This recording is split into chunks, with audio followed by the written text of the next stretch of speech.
Welcome to Fearless Females, where ambition meets resilience. Meet your guide, Lorie Jones, president of Fidelis Wealth Advisors. Join her and remarkable women executives as they uncover the triumphs and transformative moments shaping extraordinary careers. Ready to be fearless? Let the journey begin. Good morning, and thank you so much for tuning in to another episode of Fearless Females.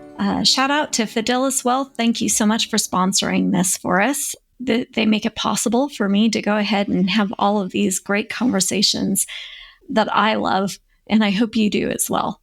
So today we're speaking with Jessica, and I love her answer. My favorite part of our interview was her answer to her question. A lot of times women don't go into the sales side of things. A lot of times they'll go into the operations or to the, more compliant side of things. But a lot of times they'll kind of avoid sales. And Jessica is deep in sales. And I asked her why. And she said, it's so funny. She says, I often say that my Irish Catholic mother always said no, and I had to sell her on every idea. So I'm super excited to chat with Jessica today. Let's get started.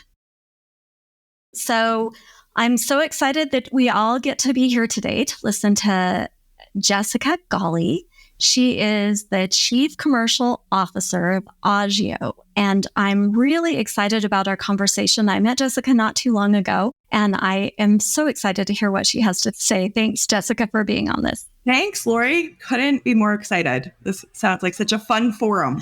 So I always start with the first question is, I'm a reader. I love reading. What is your favorite book? So I am also an avid and love reading, always had since I was little. And my favorite book of all time is from the Mixed Up Files of Mrs. Basil E. Frankenweller. It was something that I found on a library shelf in our little school library. I went to a small Bronx Catholic school, and I've read it every decade since. It's like a copyright 1967, so cute. E.L. Kongsberg, I believe is how you say it. But yeah, it's really cute. If anybody has kids out there, it's just this awesome story of a brother and sister who escape to the Metropolitan Museum. They run away to the Met and they live there for a little bit. It's really cute. And the set in the 60s, 50s, it's adorable. But I guess a more recent one that I really enjoyed was, and this was quite a few years ago now, but Outliers by Malcolm Gladwell. I just think his stories are just so good and have amazing nuggets in them. And I think sprinkled in that certainly is the 10,000 hours. So being a salesperson, there's a running joke that one of my best skills that I have for 10,000 hours is being able to sit at a table with multiple people and order effectively. The right amount, the appetizers, the right coursing, the pacing, and it's 10,000 hours of meals with the clients. So that's that. It's your superpower, right? Yeah, one of them.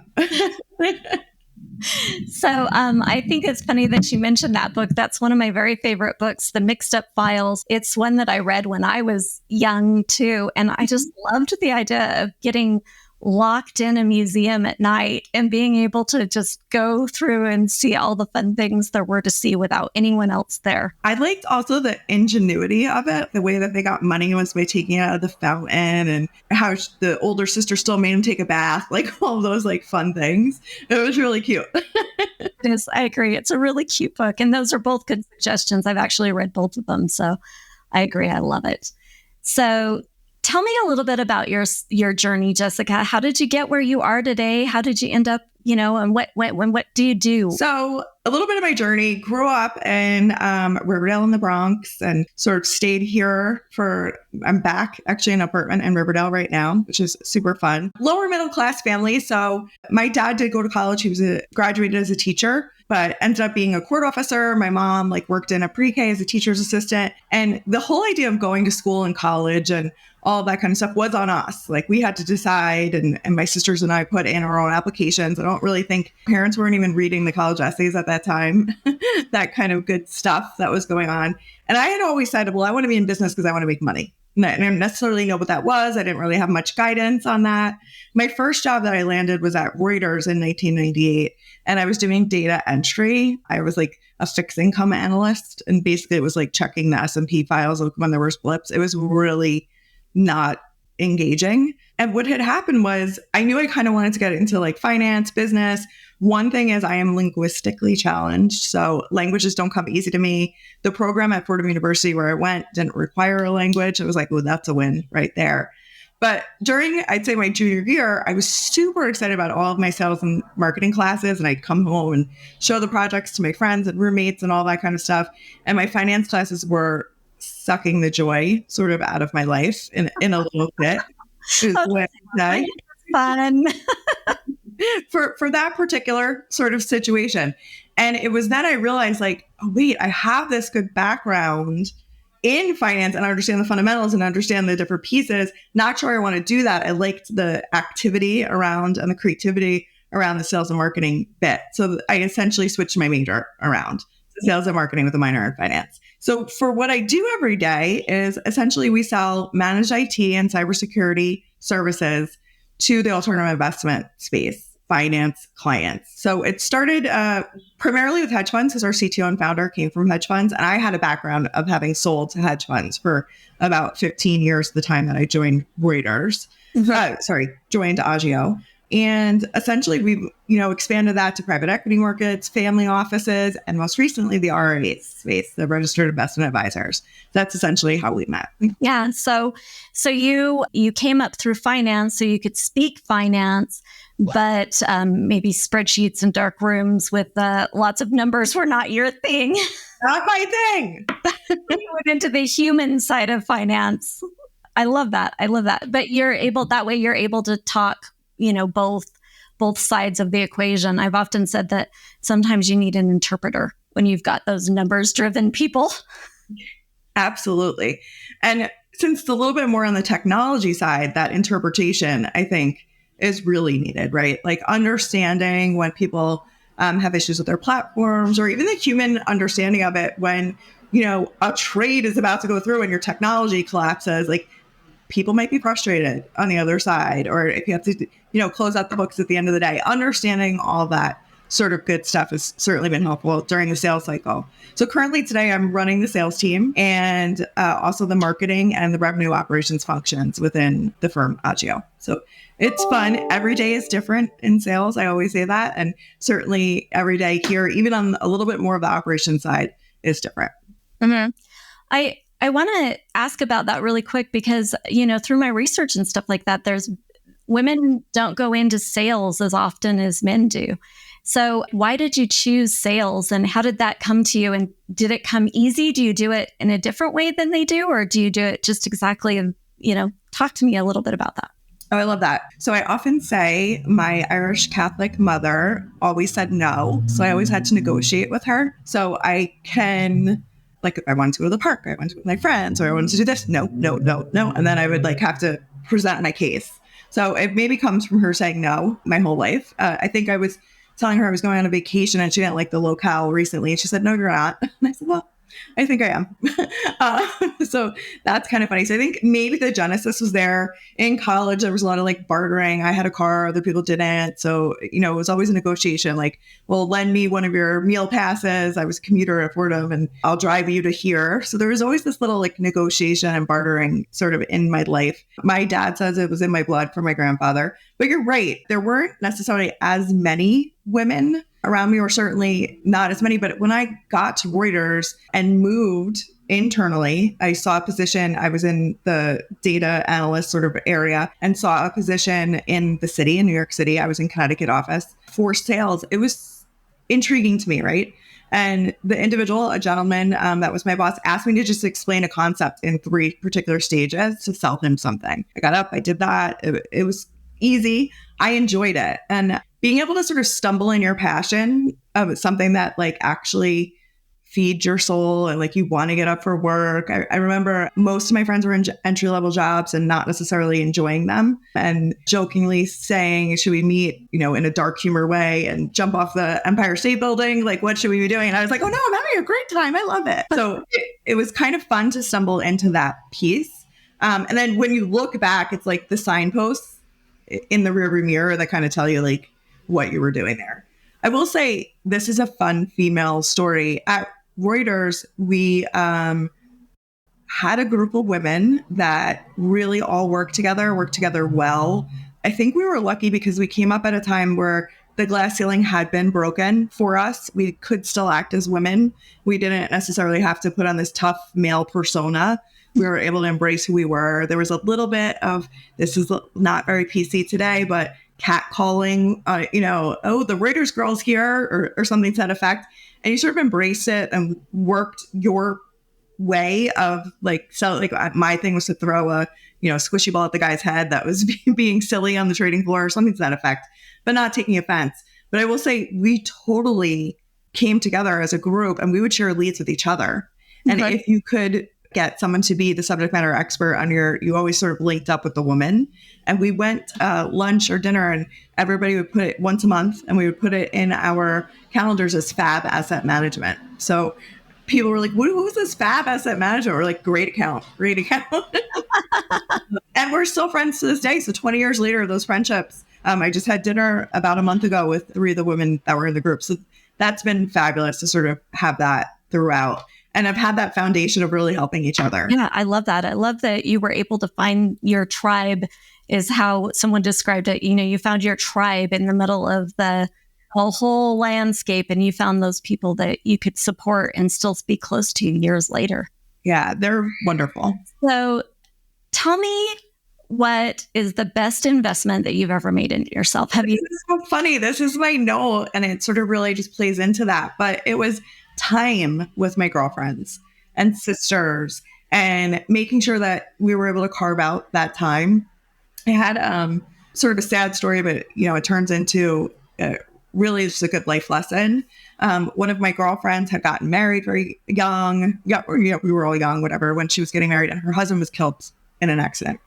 And her women friends sort of rallied around her.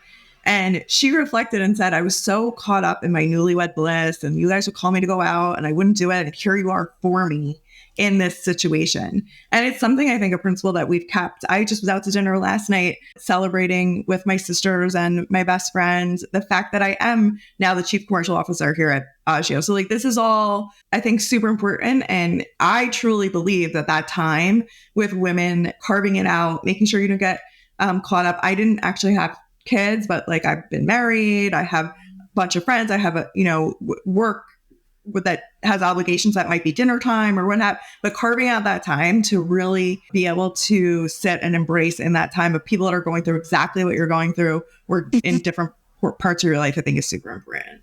Oh, I agree. I think that as you make that time to sit down with other women, you find that we're not so different, that whether we work in different industries or in the same industry, that we can learn so much from each other and from our journeys, right? Absolutely. And I think those sort of check-ins are just so important. You could just come back feeling better. Yeah.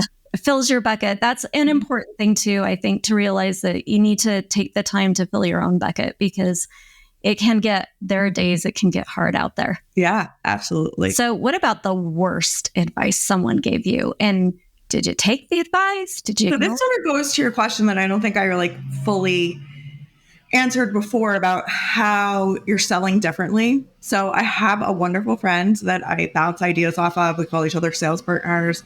And his tactic, which works really well for him if he's coming up against a wall in a negotiation or, with a persnickety client or something to that effect, is to kind of be belligerent and be very aggressive and be very strong in his point. And I often say, that's wonderful and that will work for you, but that will not work for me. That will shut the male counterpart on the other side of the negotiation table down from me. So really understanding that it's not all equal. It's not all exactly the same, different tactics, different personalities, and also knowing who you're going to work well with and selling with and who you're not. I've been at the table where I'm the senior person and the older gentleman across the way is deferring to a junior male that works for me. So I know that he's not going to be buying from me. So therefore, let me get that account transferred over to whomever it is. So I think you're not going to be able to change everything, but you can change how you react to the different situations. So oftentimes I'll say the worst advice is to act that way, but I didn't take it. So it's worked out well because nobody wants what's not authentic to me. That's not my authentic selling style either. So it's different ways. So how do you authentically sell? Like what's your authentic style? Is it more warm? Is it more, or can you quantify it? I think and I probably haven't, that's a great question. I probably haven't thought about it, but I do know it's knowledge-based. Like people essentially, and based in truth, like you should never overpromise and underdeliver, especially in sales, because it's just going to ruin your reputation. So having sort of transitioned from a now defunct managed service provider like Agio is into Agio, I was super comfortable with what I was selling because what I'm selling is true.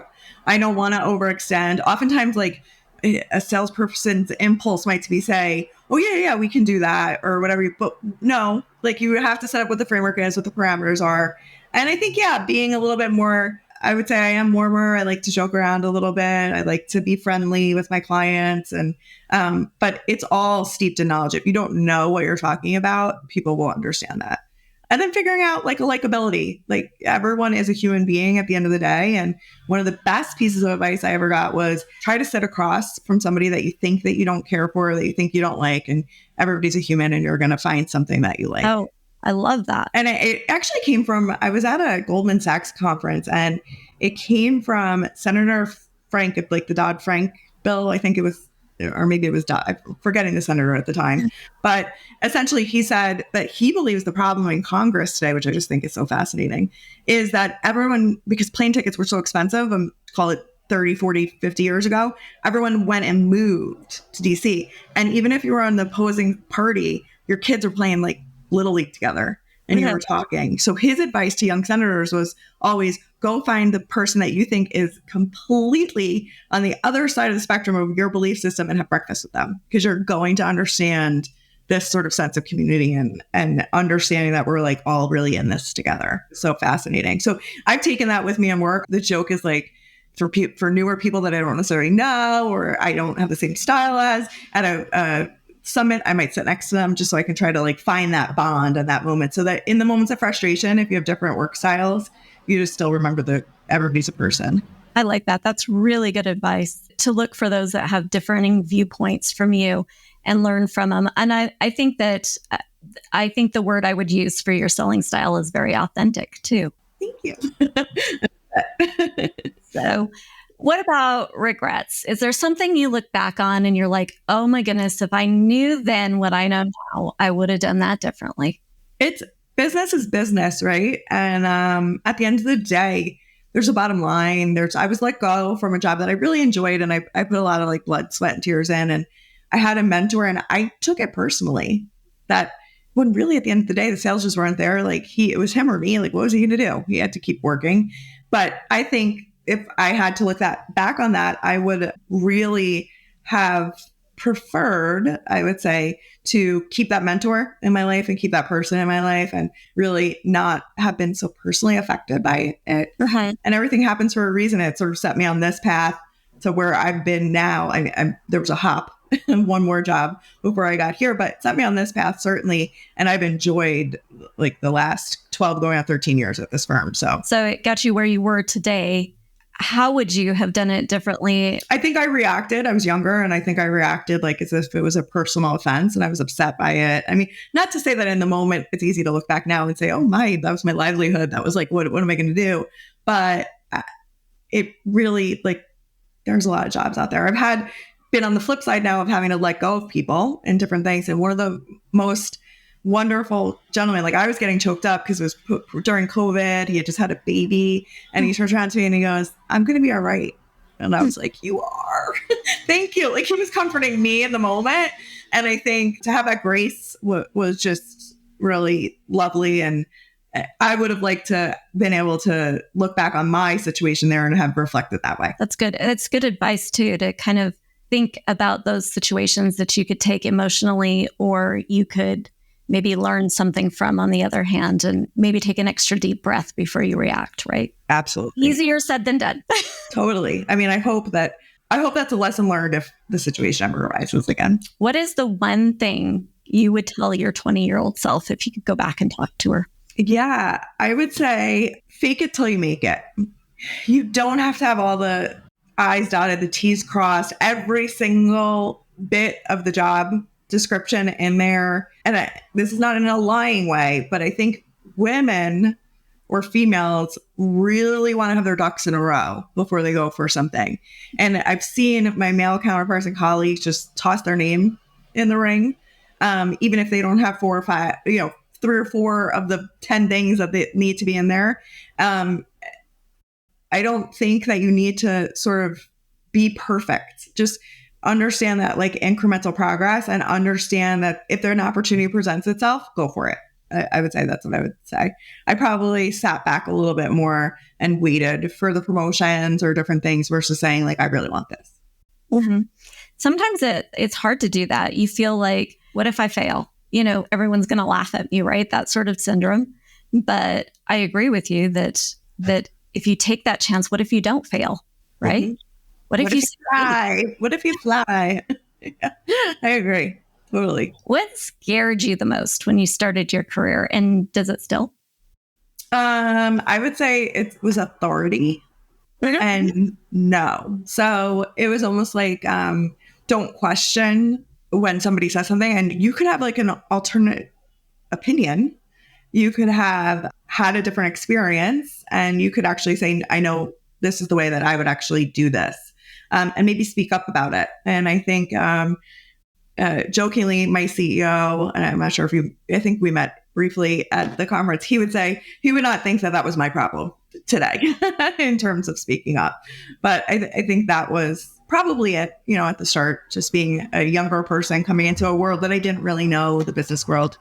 Yeah. And there's a lot of people that you look to that seem to know a lot more than you do. Sometimes it's hard to find your voice.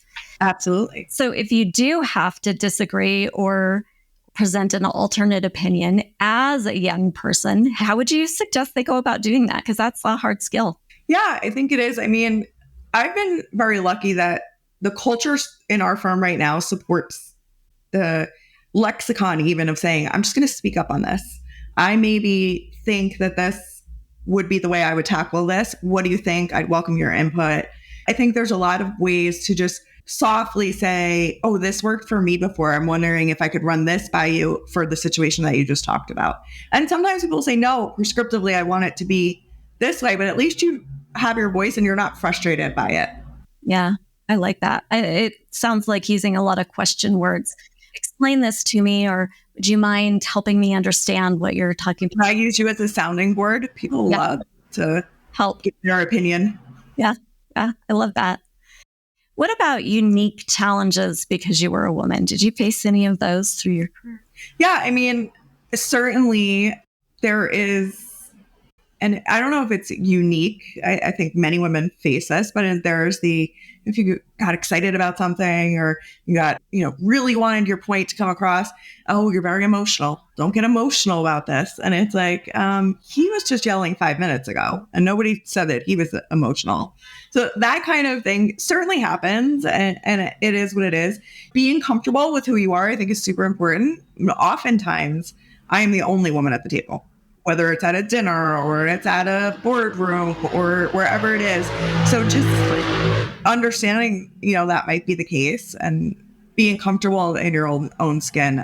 I don't think that I can really point to a point in time where I was passed over because I was a woman or where I wasn't afforded opportunities because I was a woman. But I think that might be a little bit of luck for sure. Yeah, there are different unique situations that we face that, especially being the only woman in the room, sometimes is daunting. And I'm sure that you find that a lot in the sales role and in the upper C-suite roles that you've taken. I do have to say that this company, Agio, is all about empowerment and women. And I'm currently on an executive team that's 4 women to the 3 men, including the CEO. So we're winning. I love it. That's great. I love to see that happen. And we bring a lot to the table, so it's nice to see that acknowledged in the business world now. Yeah, it's a great firm. They've done our CEO's vision in terms of having that lexicon that I talked about before of our culture, where it's not just like values on a plaque that you roll your eyes at when you walk by, but it's actually how we speak to each other. And our main premise is to evolve. So I think that that's really important, that we're constantly going to be adding, tweaking, and deleting. Agio is not a finished product. I think you can take that into your own life. No one is a finished product. So change is hard and can very often be frustrating, but just like take a breath when it's coming at you. I think that that's huge. And that's how you distill and take out some of the emotion, I think, when you're in one of those tough situations. Yeah, that's good to just breathe, take a few minutes, be still and think. Yeah, I think that would solve about half my problems if I do that. What are you the most proud of, Jessica? Yeah, I think from a work perspective, I'm going to say the success of my team. When my sales team's successful, that is such an amazing reflection for me. And a lot of managers don't see that. Like, I want to give the credit to everyone. Don't take the credit. I think that's good advice. Like, you know what I mean? You have good people around you because you are empowering them or you enabled them or any of those sort of good things. I think that's important. Yeah. I like that. Don't hog the credit for yourself, but share. Definitely not. What about any advice for a young lady who's just starting down this path? You're already so successful at it. What would you tell someone who's just at the beginning of this? So specifically from a sales job, I think understanding what your process is and the grind of it is going to be super important. So understanding the trade-offs as well. So there's a couple of things I mean by that. You're only going to hear yes 1 in 5 times. A good win ratio is 20%, right? So that's why I didn't do math. We're going full circle here. You're going to hear no 4 times, probably to your 1 win. So like, that's rough. Like understanding that you have to have grit, you got to get up every day, and it's streaky, right? You could be in like a really bad no streak and then have like a wonderful win streak and think you're just going to hit it out of the park all the time. And like, that's probably not accurate. So just understanding that you have to just stick to your process, make sure you're educating yourself, make sure you're doing all the steps of it. I think for young women going into sales, understanding that people will think sales people, they're on the golf course or they're, drinking and dining and eating, and they're not really putting in the hard work. That's time away from potential family members, parties, social engagements of your own. And sometimes that can be quite taxing. So just understanding there's a trade-off there. And yes, maybe then, you do get to go to the fancy restaurants and learn all the ordering techniques, but that can be difficult for individuals. But I think the number one thing that I was told, which I think goes back to just being confident and understanding, is don't be afraid of the drive-by. Hey, do you have a few minutes? Can we chat? And in a virtual world, that might be like setting up a coffee talk or a walk and talk or something to that effect. But the drive-by, gentlemen are not afraid to pop into the boss's office, or they weren't when we were there, to say, oh, did you see that game last night? Or how's the family? Or, oh, I wanted to tell you about X, Y, and Z. And, this can be a little bit stereotypical, but I also found that I didn't go into my boss's office unless I was like, oh, so-and-so signed this contract. And my peers, when my younger peers, were not doing the same thing. So don't be afraid to create a relationship. Sales is a lot of likability. So you have to be internally selling as well as externally selling, so that when new opportunities arise or new deals or new whatever, you're actually thought of by the individuals that might have some influence on your career. That's really something. I've been doing this for years and years, and I never even thought about that in that way, just showing up and saying hi to, I do it with my team. I'm not sure I do it with, those that are in charge. That's great. How do you combat when you've gotten told no 4 or 5 times, keeping that positive attitude? How do you do that? What's your tricks? Yeah, I guess it's because my mom let me out of the house when I wanted to do things. No, you really have to just sort of take a breath, take a break, make sure that you go and do something fun for yourself. Oftentimes, we'd hear those no's. Some of the girlfriends of mine that we were really close as that were, so we'd run to the gym just to sort of sweat it out. You have to not take it personally. It can be rough to be streaky. When I started at Agio, it took me the joke is 13 months to really sell anything.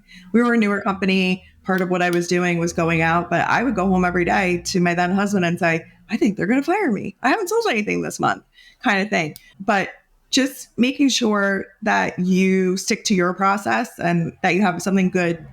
You're not naive either in that, like maybe the company's failing or something's happening to that. Make sure that you're understanding that this too shall pass. I had a gentleman that worked for me last year. We called him Snake Bet. I was like, you just need the calendar to change, sir. And he is the number one salesperson this quarter. Mm-hmm. Sometimes it's just a little bit of a string of bad luck. But if you keep your fundamentals, keep your head down, keep working, the hard work will pay off. Have faith. That's right. A little bit of luck. Well, and hard work too, I think, right? Absolutely. So, Jessica, thank you so much for spending the time with us today and just sharing your journey. I really appreciated it. You brought up a lot of good points that I am going to personally put into my, techniques today. So thank you. I appreciate that. Well, I really appreciate the opportunity. It's really fun to chat. Thank you so much. If our listeners want to get in touch with you or get a hold of you and ask more questions, how do they do it? Absolutely. So I'll just throw my cell phone number out there, 914-715-7349. And I'm jessica.golle@agio.com. Perfect. Well, thank you again, Jessica. I appreciate your time. Thanks.